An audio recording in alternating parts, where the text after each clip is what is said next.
It feels like every day there's just this constant avalanche of news and information coming at It us. really does. About the latest tech breakthrough or the next big thing that's going to change the world. Right. It can be so overwhelming to even try and keep up sometimes.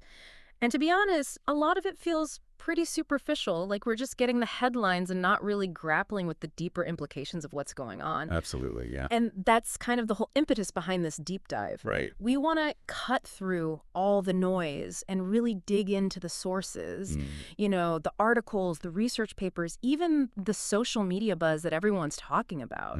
And we're not just looking for summaries or talking points. We're trying to extract those real key insights, the aha moments, the stuff that helps you actually understand the complex forces that are shaping our world. And today's topic, well, it's a big one. It's about this intricate dance between technology, power, and progress. We've got a really fascinating collection of historical analyses and case studies that we're going to dive into. Right. And our mission is to understand why it is that technological advancements, as incredible as they often are, haven't always led to a better life for everyone. In fact, they've often created winners and losers, Yeah. And we're going to explore how power dynamics play a really big role in determining who benefits from those technological leaps forward and who might actually get left behind. Right. There's this sort of naive assumption sometimes that technology equals progress. And progress equals, well, a better life for all of us. Yeah. But history tells a very different story, a much more complicated story. Yeah. One where the benefits of innovation aren't always evenly distributed. Right. And where power structures, social hierarchies, economic systems, all of that stuff really shapes who gets to be on the winning side of these technological shifts. Right. And to kind of kick things off, let's take a little trip back in time to the early days of industrialization. Right. And there's this idea, this concept, I'm sure you've heard of it, the panopticon. The panopticon. Now, most people probably associate it with prisons, but its origins were actually rooted in factories. Oh, really? I didn't realize that. Yeah. I always thought it was sort of a prison thing. It was this brainchild of Samuel Bentham, Jeremy Bentham's brother. Oh, okay. And the basic idea was pretty straightforward. You design a building in a way that allows a small number of overseers to keep an eye on a large workforce. So maximum surveillance with minimum manpower. Exactly. Kind of creepy, though. Right. And of course, Jeremy Bentham, the philosopher in the family, he saw even broader applications. He thought it could be used in schools, hospitals, any place where control and supervision were seen as, essential. Interesting. But in factories, the panopticon principle wasn't just about making things more efficient, it was also about extracting more labor from workers. Right. Without necessarily increasing their pay. So it's not just about the design of the building, it's about the power dynamics that it enables. Totally. Yeah. And this is a pattern that we're going to see over and over again. Right. So fast forward to the late 18th century. Okay. Britain's textile industry is booming. Right. You've got these massive factories springing up everywhere. Yeah. And even though they weren't all literally built like panopticons, that underlying principle of the constant supervision, that was very much present. So you have all these skilled weavers. Yeah. People who had honed their craft over years, suddenly they're being replaced by machines. Right. And these machines, they could be operated by pretty much anyone. Yeah. You didn't need years of training. Right. And guess who was often filling those roles? Women and children. Oh, wow.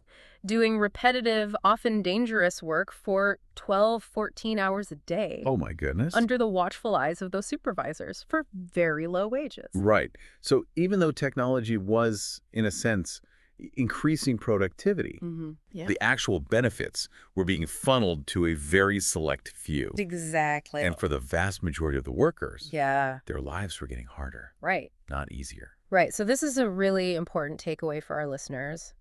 Technology isn't this neutral force. It's not inherently good or bad. It really depends on how it's used and who controls it. Right. And, our sources really drive home this point. Yeah. They're full of these striking examples of how technology can be a double-edged sword. So let's look at one from the U.S., the cotton gin. Oh, yeah, the cotton gin. Revolutionary invention. Transformed the cotton industry. Exactly. It massively increased cotton production, made the U.S. a global exporter. Right. But here's the dark side. Yeah. This same invention intensified the horrors of slavery. Oh, wow. Yeah, cotton plantations exploded across the South. The demand for enslaved labor skyrocketed. So this invention, that in many ways was a symbol of progress and efficiency. Yep. It actually made a terrible situation even worse. Right. Technological efficiency doesn't automatically equal social justice. It can actually make existing injustices even worse. Right. If the power structures are already skewed, technology can just amplify those imbalances. Exactly. And let's look at another example. This one comes from around the turn of the 20th century, the work of Fritz Haber. Fritz Haber, okay. He developed artificial fertilizers, which was a huge breakthrough for agriculture. Yeah. Absolutely essential for feeding a growing population. Exactly. But here's the thing. The very same scientific principles that underpin those fertilizers were also used by Haber and others to create chemical weapons. Oh, wow. Yeah. So a technology designed to sustain life? Yeah. Used for mass destruction? Yeah, right. That's just chilling. It is. It really shows how the same knowledge, the same tools, they can be applied for radically different, even opposing ends. It's not about the technology itself. It's about the choices we make with it. Right. Now, bringing it a bit closer to home, you know, the rise of computers, it's created immense wealth opportunities, especially for entrepreneurs in the tech world. But the thing is, and our sources really highlight this, there's a whole segment of the population, particularly folks without college degrees, who haven't seen those same benefits.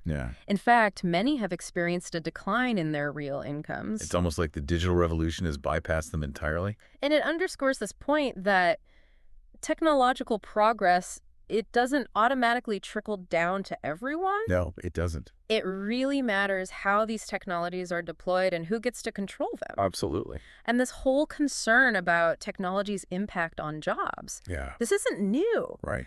Even way back in the early 19th century, you had economists like David Ricardo, who were initially super optimistic about technology. You know, raising living standards. Right. But then Ricardo had this kind of change of heart. He added this whole chapter to his book on machinery. On machinery, huh? Yeah, where he basically said, well, widespread adoption of machines could actually eliminate the demand for labor. Wow, that's a pretty radical shift. Right. And later on, John Maynard Keynes. Oh, yeah, Keynes. He also had those worries about technological unemployment. Right. Now, we haven't quite seen the mass unemployment that they feared. True. But you look around today and we're seeing rising inequality. Yeah. You know, we've got all these amazing technologies. Right. But the gap between the haves and have-nots is widening. Right.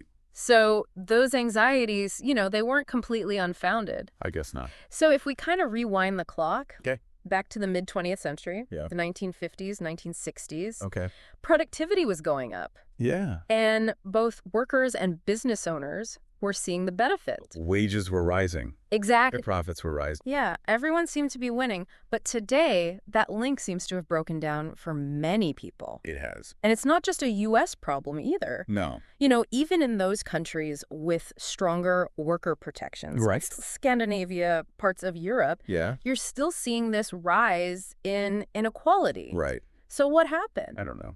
Well, our sources suggest a few key factors. Okay. But one of the most important is this notion of power dynamics. Power dynamics. Yeah.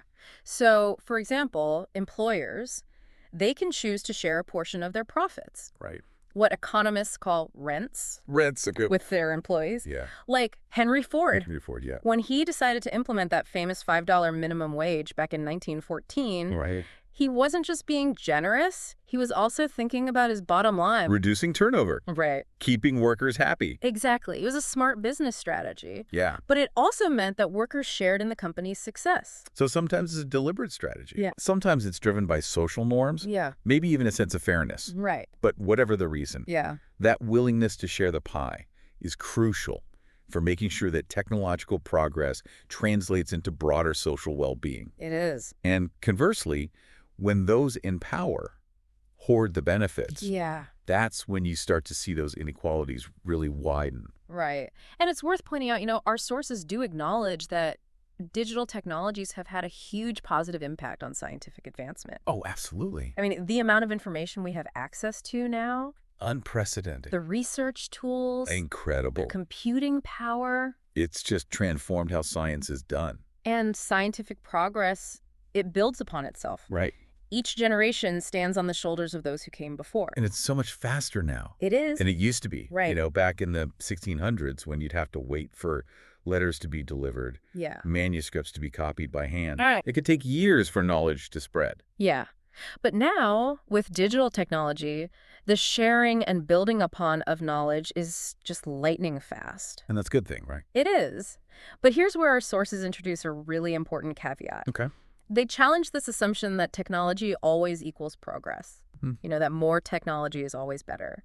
They argue that this so-called productivity bandwagon. Productivity bandwagon. Yeah, this idea that if we just keep innovating, keep automating, everything will magically work out. Yeah. That it's often a mirage. It's not that simple. No, it's not. In fact, they suggest that the dominant vision among many tech leaders today is very much focused on automation, surveillance, and data collection on a massive scale. Right. And while that vision is generating immense wealth for a select few, they argue that it could actually undermine shared prosperity and even weaken democratic institutions. So it's not just about the technology itself, it's about the values that are driving its development. Exactly. And it's about recognizing that these technological shifts, they create winners and losers. Right. And the distribution of those gains. Yeah. It's heavily influenced by who holds power. Right. And understanding this historical context. Yeah.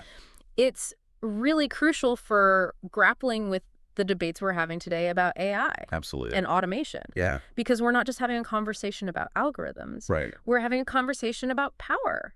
And who benefits. Exactly. And, you know, this isn't the first time that we've seen this dynamic play out. Right. Our sources draw this parallel to the early Industrial Revolution. The Industrial Revolution, yeah. Which for many people was actually a period of increased poverty. Really? Yeah, and disempowerment.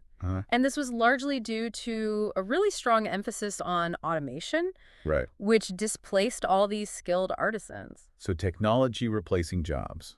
Yeah, but also a lack of any kind of meaningful input from workers. Right. About how these technological changes were implemented. And what about their wages? Right. So it wasn't until people started organizing, advocating for political and economic reforms that conditions really started to improve. So it wasn't just a matter of technology advancing. It was about social and political movements pushing for a more equitable distribution of the benefits. Exactly. And it's a lesson that I think is so relevant today. Yeah. As we're on the cusp of this, you know, AI revolution. Right. So fast forward to today. Okay. And our sources argue that the dominant vision in fields like AI, which has been driving a lot of the development since the 1980s, it risks repeating some of those same mistakes.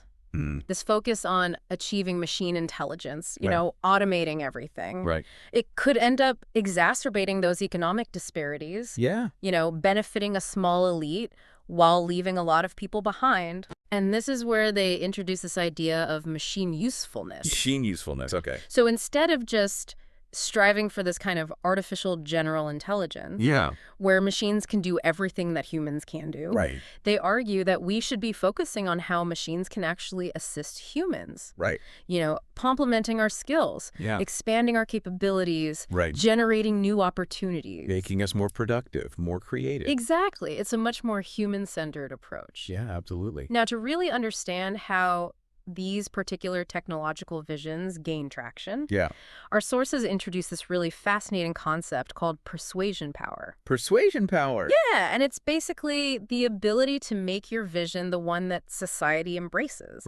And they use this really compelling example. The Panama Canal. Oh, yeah, the Panama Canal. Spearheaded by Ferdinand de Lesseps. Ferdinand de Lesseps. He had this grand vision connecting the Atlantic and Pacific Oceans. A huge undertaking. It was, but his arrogance and his unwillingness to heed warnings, they ultimately led to disaster. It was a huge failure, wasn't it? It was. But here's the thing.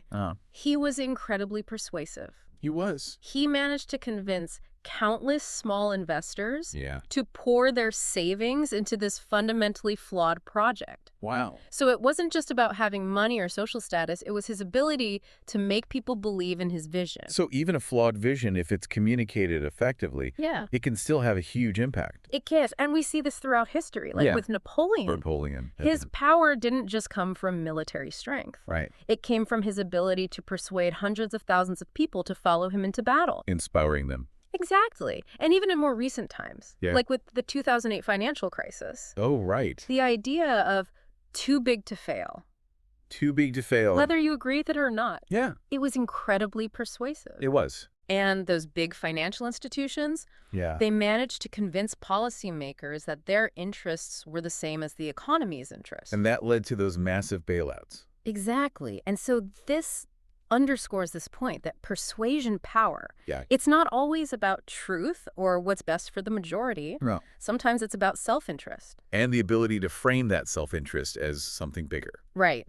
And our sources, they emphasize this other crucial point. Okay. An idea's acceptance, it's heavily dependent on the existing power structures. Right. So if you have social power, Yeah. your voice is more likely to be amplified. You get a platform. Exactly. Organizations and institutions will back you up. Right. And you have more resources to counter opposing viewpoints. So even if you have valid concerns, Yeah.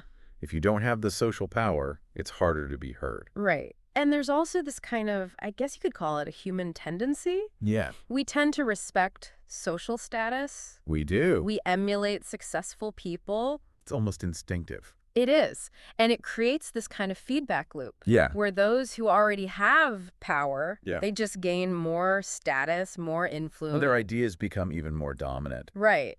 And there have even been experiments that show Yeah? people struggle to disregard misinformation, Really? even when it's clearly labeled as false. Wow, that's interesting. So for an idea to really take hold, Yeah. it often needs to go beyond just self-interest. Right. It needs to tap into some kind of broader narrative. A shared belief. Exactly. It needs to make people feel like they're part of something bigger. And that brings us to some pretty powerful historical examples It does. of how these dynamics actually play out in the real world. So let's look at the Reconstruction era in the U.S. South. Reconstruction, okay. After the Civil War, Right. Black Americans made huge strides in terms of economic and political progress. Yeah. It was a time of real hope. They were seizing opportunities for education, for land ownership, for political participation. They were finally getting a chance to shape their own destinies. Right. But then came this period known as redemption, Redemption. where those white elites in the South, Yeah. they actively worked to undo those gains. They did. Yeah. Wow. They used a combination of force and persuasion to reimpose systemic discrimination. And we see this with the rise of Jim Crow laws. Right, Jim Crow. And this really underscores this point that even when people fight for and win their rights, Yeah. those rights can be fragile, They can. especially if they don't have the power to protect them. Especially when the political winds shift. Right. And we see this again, towards the end of the 19th century, Okay. as the U.S. is expanding its imperial ambitions. Right. You have this resurgence of racist ideology. Mm-hmm. And it manifests in things like the Supreme Court's Plessy v. Ferguson decision. Plessy v. Ferguson. Right. Separate but equal. Separate but equal. And it really shows how those in power can shape not just the laws, Yeah. but also the very narratives that society accepts. The stories we tell ourselves about who deserves what. Exactly. And this brings to mind that famous quote by Lord Acton. Lord Acton. Power tends to corrupt, and absolute power corrupts absolutely. That's a powerful quote. It is. And our sources suggest that this doesn't just apply to political authority. Right. It also applies to this persuasion power. So even the power to influence ideas can be corrupted. Right. Those who are socially powerful. Yeah. They can convince themselves that the ideas are the only ones that matter. And they can rationalize neglecting the needs of others. Right. Like with de Lesseps. The Panama Canal guy. Yeah. He was so convinced of his vision Yeah. that he ignored all the warnings. Right. And it ended up costing thousands of lives. It did. And so this highlights the importance of having diverse voices Right. in decision making. Yeah. To create those countervailing powers. Right. So that no one perspective becomes too dominant. Exactly. And persuasion power, it has this kind of self-reinforcing quality. Oh, how so? Well, the more people listen to you, Yeah. the more status and success you accrue. Right. And that gives you even more power to spread your ideas. It's a feedback loop. It is. And sometimes those ideas might not be the best for everyone. Right. So it's really crucial to have those checks and balances in place. I agree. And looking at those historical parallels, those can be really insightful. They can. So, for example, medieval Europe under Norman feudalism, Right. even with technological advancements like the watermill, Yeah. which increased productivity. Yeah. The social hierarchy was so rigid, Right. labor markets were so restricted Right. that lords could basically exploit the peasants. Right. And sometimes they even increased their workload to capture those gains in productivity. So even though there were technological advances, they weren't necessarily benefiting everyone. In fact, they were sometimes used to make things worse for those at the bottom. Right, because the power dynamics were so skewed. Exactly. And we see this again and again throughout history, Yeah. in ancient Egypt. Ancient Egypt. The stark contrast between the affluence of the elite and the poverty of the peasantry. Yeah.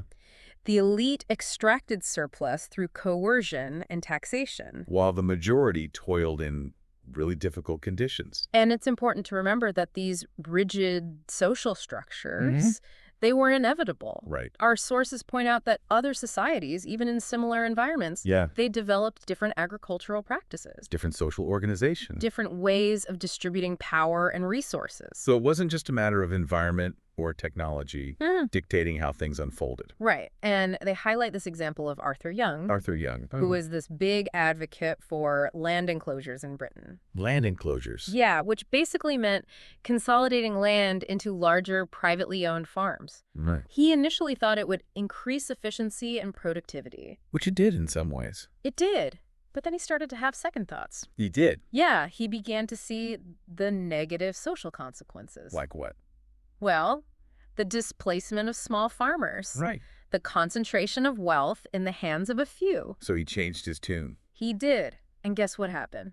What? He was basically ostracized by the establishment. Oh, wow. He had challenged the dominant narrative. And that came with a price. It did. And we see these parallels in more recent history as well. Right. The flourishing of the U.S. cotton sector at the cost of enslaved people. Right. The growth of Soviet collectivization Yeah. at the expense of small-scale farmers. Right. These are both examples of how technological progress can be intertwined with coercion to achieve specific societal visions. And in both cases, Yeah. the elites benefited, Right. while the well-being of most people either didn't improve or actually got worse. Exactly. And, if you look at the broader historical trend for most of human history, despite all the innovations, the per capita output growth was minimal. Really? Yeah. So the quality of life for, let's say, an average peasant in the year 1700, it wasn't really that much better than it had been thousands of years before. So all those technological advancements, they didn't necessarily translate into widespread improvements in living standards. Right. And this really challenges those assumptions that we have about progress being this kind of linear, inevitable thing. Right. It's not a given. No, it's not. So now let's turn our attention to Britain. Okay. Because their story is a bit unique. It is. They were the first to industrialize. They Right. became this global superpower. Yeah. And our sources argue that this wasn't just because they had more resources Right. or better agriculture. Other countries had those things too. They did. They suggest that a key factor was the emergence of what they call a nation of upstarts. The nation of upstarts. Yeah. So basically, it was this long process of social change Right. that created this large middle class Yeah. with the ambition Yeah. and the opportunity to rise through entrepreneurship Right. and technological innovation. So it was a society that was more open to change. Right. It had broken down those rigid social hierarchies. Right. They were present in other places, Yeah. like the society of degrees. Exactly, where your status was basically determined at birth. And you were stuck in that position. Right. So in Britain, you had all these people who were willing to take risks to try new things. To challenge the status quo. And that created a really fertile ground for innovation. I see. So it wasn't just about the technology itself. It was about the social and cultural context that allowed those.